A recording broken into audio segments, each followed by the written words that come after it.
Hey again, everyone, I'm back, or shall I say it's me again, your lovable uncle. Nothing rhymes with uncle, so here we are, Uncle Yammie J. These intros are getting a little weird. Maybe there's something else I can say. Maybe get a theme song. Let me know in the comments, are we going to have an Uncle Yammie J jam song? Please don't suggest Space Jam. Today we're going to talk about 7 more unspoken rules of motorcycles. Now these are once again things that happen when you're on a bike. There's no question about it. It just happens. If you're a total noob, want to know what's in your future, keep watching. For the rest of us, well, we just get sucked into it. One day we simply woke up and said, yeah, that's me. I do all those things. Number 1, we name our bikes. The first rule on the list is that we name our bikes. This one is hit or miss, but for the most part, riders tend to name their bikes. The more involved they are, say, in rebuilding a bike or piecing one together, the more likely they are to nickname it or simply give it a name. It's kind of a thing we do, kind of like car enthusiasts, but way cooler. Dude, you sit on a car seat and call her Crystal. Us bikers literally straddle a death machine as she screams at 15,000 RPMs about how she's trying to not kill us in a low side. Motorcycling, it's very intimate in a sense, and more than one rider has definitely whispered sweet nothings to their gas tank while leaned over, going insanely unsafe speeds. When you think about it, it's kind of normal. Kinda. Doesn't matter. We name our bikes. It's cool if you're a chick to give your bike a guy's name or vice versa. Uncle Jam doesn't judge. So if you want to do your same-sex thing, assign your bike a gender, crap, we don't care. There's not enough time to cover everything. Name your damn bike and be original. Seriously, Harriet the Harley, Susie Suzuki. Okay, let's not get carried away, little dudes. Get creative. Don't get all emo on your bike. Name it after your ex either. Statistically speaking, you're more likely to drop a bike named after your ex.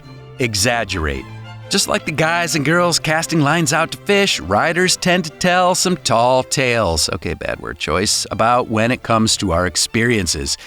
Definitely, it's an unspoken rule because we all do it. Even that guy that had to sell his pristine Fireblade for rent money the day after he bought it, yeah, he exaggerates too. We'll say such things as, my pegs almost scraped, or I rode that corner at 80 miles per hour, when in reality we thought about it, decided not to. This is totally normal behavior. If you're going to get picked on by your riding buddies, I suggest you start wearing GoPros and start doing track days. That'll either prove you're right or that you can't lean at 61 degrees. Exaggerating is fun because it'll start a conversation. Sometimes it'll even open up an opportunity to learn something or prove your skills. Don't ride outside of your comfort zone, though, just to prove a point. Do it yourself.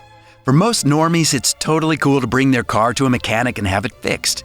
Things like brake pads, tires, tune-ups, even a light bulb change, they're pretty normal for a car driver to bring into the repair shop, not to mention all the oil changes, putting air in the tires, giving it a once-over before a trip. It's normal if you've become a rider and now you want to buy a giant toolbox, stands for your bike, become a total grease monkey.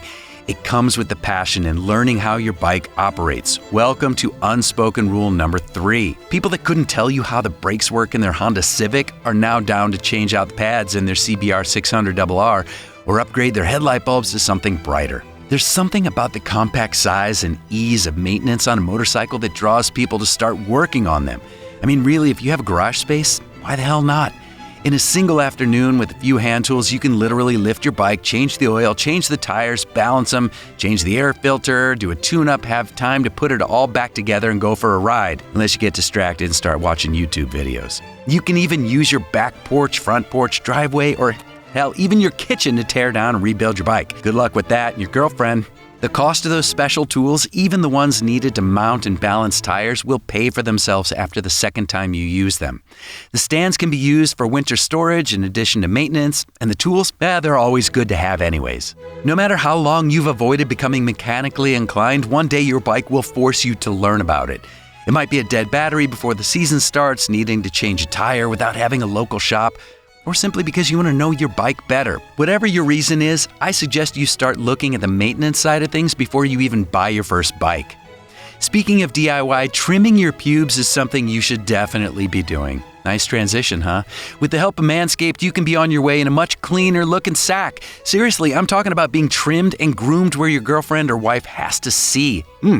Might as well be as good looking as it can be, am I right, fellas? Manscaped offers the Lawnmower 2.0, a trimmer with a ceramic blade that if you nick your sack, send it back. It comes with a 30-day guarantee and uses the Safe Skin technology. So stop trying to use that dull razor down there. Give yourself a proper trimming. If you subscribe now, you'll get a free gift. Yes, I said free. Seriously, we're all strapped from the holiday shopping season, so free is definitely good.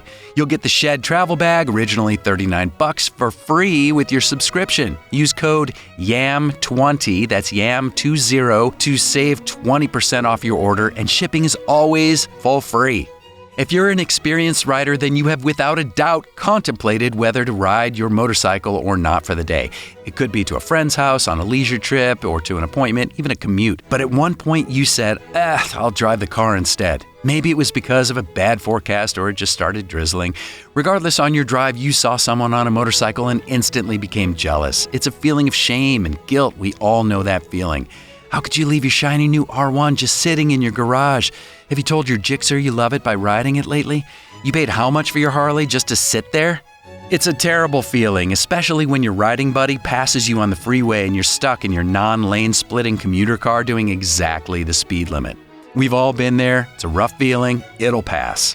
One thing you can learn from this is that no matter the weather condition, temperature, or day, someone else is going to be riding. Just be smart about it and don't feel bad when someone just heads out in a downpour. If you're not ready for that kind of commitment with your bike, it's okay. Not everyone has all the appropriate gear or experience. You can start by preparing for the next time, though. Shields up, shields down. No one taught you this rule, but every time, or almost every time, that you stop at a traffic light, the face shield comes up. Now, why do riders do this, you ask? 3 reasons. The first is air. In the summer months, a rider will start baking within their helmet with their face shield down. The vents on a helmet only work at cruising speed and do very little to stop to help keep a rider cool. The second is to hear. The visor blocks a lot of sound from entering the helmet. Now, this is great for wind noise at triple-digit speeds on the track, but in traffic, it's better to be able to hear as much as possible and react accordingly. It also allows riders to talk to one another. 2 riders with face shields down aren't going to have much of a conversation at a red light. What'd you say? Hey, what? Nearly impossible. The third reason, and a diminishing problem, is because of fog. If you have a helmet with a pin lock, you're lucky because that thing will nearly eliminate all the fog on your face shield. For those of you who don't have anti-fog sheets or covers, raising your face shield at stops will definitely help. If you're brand new to this, normally at speeds over 25 miles an hour, that's where the face shield comes back down. Every rider will lower it at different speeds, but having a bug such as a gnat hit your face above 25 miles per hour, it makes for a rough day. As you gain experience, this is going to become something that you don't even have to think about. It just becomes natural. Teach the craft. No one likes a hoarder, so don't be the guy that doesn't share any information. Motorcycling isn't just a hobby, it's also a very unique craft. For some, it's a way of life. If you end up cruising alone and happen to pick up a noob squid alongside you, don't leave him or her. Just show them a thing or two. Depending on how long you ride together, you might end up at the same destination or gas station. Talk to them, tell them what you saw about their riding because they probably don't know if they're doing something bad and all those habits they need to be getting rid of. I'm not asking you to badger anyone you see with a bike, but if the opportunity presents itself, let them know some of your experiences. Try to give some pointers while you can. Don't be cocky about it. As corny as this may seem, pointing someone to this channel because of the insane amount of content could save a new rider's life because we talk about a lot of stuff that new riders need to know. Heck, they could end up watching Twist of the Wrist and really learn how to handle corners. You just never know. As much as we see a bad driver and want to give them a piece of our minds, we should be trying to teach our knowledge and experiences to new riders. It's the cycle of the hobby. We never see a normie give hints to a terrible rider and it not be considered road rage. Saying hello. I'm not talking about the rider's way from the previous list. No, I'm actually talking about socializing in real life, 3 dimensions. When riders see one another at a gas station, in a parking lot, etc., we say hello to each other. Hello, sir. Hello, ma'am. It's a unique experience. Because in a car, no one really gives a flying F. Okay, maybe the 2 Dodge Vipers that park next to each other while simultaneously taking up 10 parking spots. Or the 2 Porsches that flash their headlights when they pass, but everyone else, you know. For motorcyclists, there's nothing cooler than seeing someone do their grocery shopping with a basket in one hand and a helmet in the other.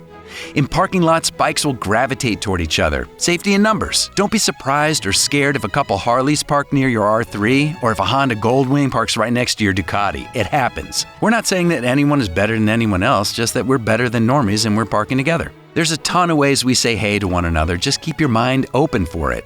You'll be surprised who says hello to you just because you have a motorcycle.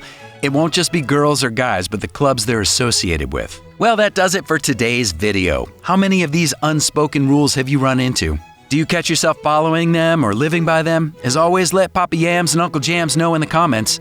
I know Papa Yams only responds for the first 30 minutes after he posts a video, but he does check back on them from time to time. Fact: everyone alive today represents about 7% of the human population in the history of our species. Goodbye.